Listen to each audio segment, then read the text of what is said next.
Hello students, आप सभी का स्वागत है हमारे द स्टडीज़ पर चैनल पर। तो आज हम पढ़ने जा रहे हैं क्लास 8 की साइंस का chapter number 2 which is the invisible living world beyond a naked eye. हम इसको ही कर रहे थे कंप्लीट, तो आज इसका पार्ट 2 पढ़ने जा रहे हैं हम। ठीक है, पार्ट 2 पढ़ने जा रहे हैं हम इसका।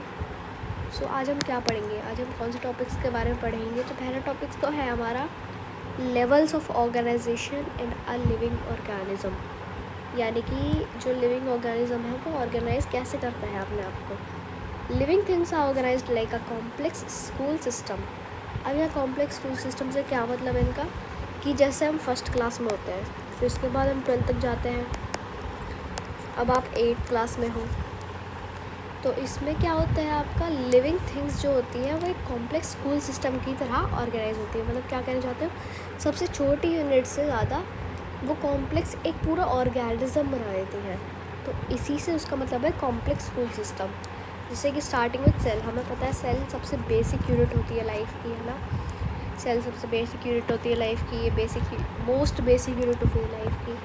ठीक है, अब टिश्यू क्या होते हैं, जब बहुत सारे सेल्स एक तरह के बहुत सारे सेल्स मिल जाते हैं, वो एक ग्रुप बना लेते हैं अपना, तो उसको क्या कहते हैं, एक स्पेसिफिक फंक्शन कर रहे होते हैं जब वो, तो उसको क्या कहते हैं, एक टिश्यू कहते हैं। ठीक है, जैसे कि मसल टिश्यू जो होता है वो स्ट्रेचिंग और मूवमेंट में हमारी मदद करता है। ठीक है, नेक्स्ट है हमारा ऑर्गन। जब बहुत सारे अलग अलग टिश्यू जो कि एक ही गोल पर काम कर रहे हो वो एक साथ जुड़ जाते हैं, तो हमें एक ऑर्गन मिलता है, जैसे कि हार्ट। उसके अंदर बहुत सारे मसल होते हैं, नर्व होते हैं और ब्लड सेल्स होते हैं, जिससे मिलकर हमारा हार्ट बना है, और वो क्या करता है, ब्लड को पंप करता है। Next organ system. जब बहुत सारे ऑर्गन्स आपस में मिल जाते हैं तो उससे क्या बनता है, एक ऑर्गन सिस्टम बनता है। जैसे कि सर्कुलेटरी सिस्टम, रेस्पिरेटरी सिस्टम, इसमें बहुत सारे लंग हैं ना, जैसे कि बहुत सारे ऑर्गन है, जैसे कि लंग्स और आपकी नसल एंड विंड पाइप एंड आपके बहुत सारे ऑर्गन्स होते हैं। तो वो एक ही गोल पे जब काम कर रहे हो तो उसको कहते हैं हम एक सिस्टम या फिर एक ऑर्गन सिस्टम। नेक्स्ट है ऑर्गेनिज्म। जब बहुत सारे ऑर्गन सिस्टम आपस में मिल जाते हैं तो उससे क्या बनता है, एक ऑर्गेनिज्म बनता है। ठीक है, इसको हम द कंप्लीट लिविंग के नाम से जानते हैं। आपने देखा होगा आपकी बॉडी के अंदर एक सिस्टम नहीं है, एक ऑर्गन सिस्टम नहीं है, आपकी बॉडी के अंदर मल्टीपल ऑर्गन सिस्टम है। ठीक है, तो हम आगे बढ़ते हैं। अब आपको थोड़ा और डिटेल पढ़ाते हैं इसके बारे में। यहाँ पे एक डायग्राम है, चार्ट दे रखा है, तो इससे जानते हैं हम क्या है। सबसे बेसिक यूनिट क्या है, हमारी एटम होती है। एटम होती है सबसे बेसिक यूनिट। ठीक है, ये है एटम एक। अब एटम बहुत सारे जब मिल जाते हैं तो उससे क्या बनता है, मॉलिक्यूल बनता है। ये है मॉलिक्यूल, इसमें बहुत सारे छोटे छोटे एटम है ऐसे करके, है ना। अब बहुत सारे जब मॉलिक्यूल बन जाते हैं तो उससे क्या बनता है, एक मैक्रो मॉलिक्यूल बनता है। आपको दिख रहे होंगे यहाँ पे बहुत सारे ऐसे करके मॉलिक्यूल है। ठीक है, इस पर बहुत सारे मॉलिक्यूल चिपके हुए हैं। अब बहुत सारे मैक्रो मॉलिक्यूल मिल जाते हैं तो उससे क्या बनता है, अब ऑर्गेनेली। ऑर्गेनेली में बहुत सारे काम हो सकते हैं, एक तरह का सेल का भी ऑर्गन होता है एक तरह का। ठीक है ना, ऐसे कुछ शेप है ऑर्गेनेली की। ठीक है, अब बहुत सारी जब ऑर्गेनेली मिल जाती है तो उससे क्या बनता है, एक सेल बनता है विद डिफाइंड न्यूक्लियस। ये रहा। अब जब बहुत सारे सेल मिल जाते हैं तो उससे क्या बनता है, एक टिश्यू बनता है। ठीक है, आपको टिश्यू दिख रहा होगा यहाँ पर, इसके अंदर बहुत सारे सेल्स हैं ना, ऐसे ऐसे ऐसे ऐसे ऐसे ऐसे। अब बहुत सारे टिश्यू मिल जाते हैं तो क्या बनता है, हमारा ऑर्गन बनता है। ये रहे बहुत सारे टिश्यू, ये रहे ये रहे ये रहे ये रहे ये रहे ये रहे। अब बहुत सारे ऑर्गन मिल जाते हैं तो उससे क्या बनता है, ऑर्गन सिस्टम बनता है। ये पूरा है एक ऑर्गन सिस्टम, एक्सक्रीटरी सिस्टम है। ठीक है, अब बहुत सारे मल्टीपल ऑर्गन सिस्टम मिल जाते हैं तो उससे क्या बनता है, पूरा एक लिविंग बीइंग बनता है। ठीक है, पूरा एक लिविंग बीइंग बनता है। अब आगे बढ़ते हैं, अगला है topic, ever heard of microscopy. अब इसमें क्या पता चला कि ये जो भी हम देख पा रहे हैं सेल के बारे में हम रिसर्च कर पा रहे हैं, ये किसकी वजह से हुआ, माइक्रोस्कोप की वजह से तो हो रहा है। तो पहला जो इंसान था जिसने सेल्स पहली बार देखे थे वो था रॉबर्ट हुक। जब वो कॉक की स्लाइस को एक ऑब्जर्व कर रहे थे अंडर आ माइक्रोस्कोप, जो कि उन्होंने अपने घर में खुद ही बनाया था।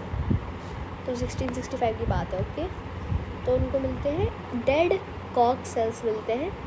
तो ठीक है, नेक्स्ट है आपके माइक्रो ऑर्गेनिजम्स क्या होते हैं। माइक्रो ऑर्गेनिजम्स या फिर माइक्रोब्स हर जगह लिविंग ऑर्गेनिजम्स होते हैं जो कि बहुत छोटे हैं, जिनको हम अपनी नेकेड आई से नहीं देख सकते हैं। ये हर जगह पाए जाते हैं, एयर, वाटर एंड सॉइल को, और हमारी बॉडी के अंदर भी बहुत सारे अच्छे माइक्रो ऑर्गेनिजम्स पाए जाते हैं। इनको 4 ग्रुप्स में बांटा गया है। पहला ग्रुप है हमारा बैक्टीरिया। एक बैक्टीरिया का नाम लैक्टोबैसिलस, जो कि हमारी कर्ड में यूज़ होता है। नेक्स्ट है फंगी हो जाएगी, जैसे फंगस लग जाती है, जैसे ब्रेड पर फंगस लग जाती है उसे ब्रेड मोल्ड फंगाई कहते हैं। पेनिसिलियम, एक पेनिसिलिन नाम की एंटीबायोटिक आती है, तो उसको किसने बनाया था? अलेक्जेंडर फ्लेमिंग ने बनाया था 1929 में। तो उनमें एक फंगाई है पेनिसिलियम, उसका यूज़ करा जाता है। ठीक है। नेक्स्ट प्रोटोजोआ, जिसके अमीबा और पैरामीशियम, इनकी ऐसे होते हैं शेप, ऐसे कुछ शेप होती है। नेक्स्ट है एल्गी होती है क्लैमिडोमोनास एंड स्पाइरोगेरिया। अब एल्गी कैसे होती है? ये फोटोसिंथेसिस कर सकती है अपना। ठीक है। इनके बारे में आप बाद में और अच्छे से डिटेल में पढ़ेंगे। ठीक है। नेक्स्ट पढ़ते हैं note viruses are also microscopic but are considered on the edge of living and non living because they can reproduce inside a host cell only. ये क्या होते हैं? वायरसेस भी माइक्रोस्कोपिक होते हैं, लेकिन इनको माइक्रो ऑर्गेनिजम्स में नहीं लिया जाता क्योंकि ये एज पर होते हैं लिविंग और नॉन लिविंग के।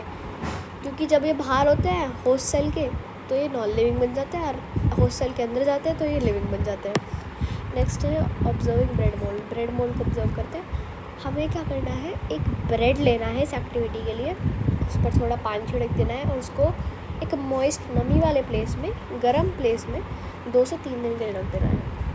हमें उस पर ग्रेइश वाइट पैचेस दिखेंगे, जिसको हम राइजोपस कहते हैं। फंगस लग जाती है राइजोपस, जिसको हम ब्रेड मोल्ड के नाम से जानते हैं। नेक्स्ट है activity 2.5 the smell of fermentation.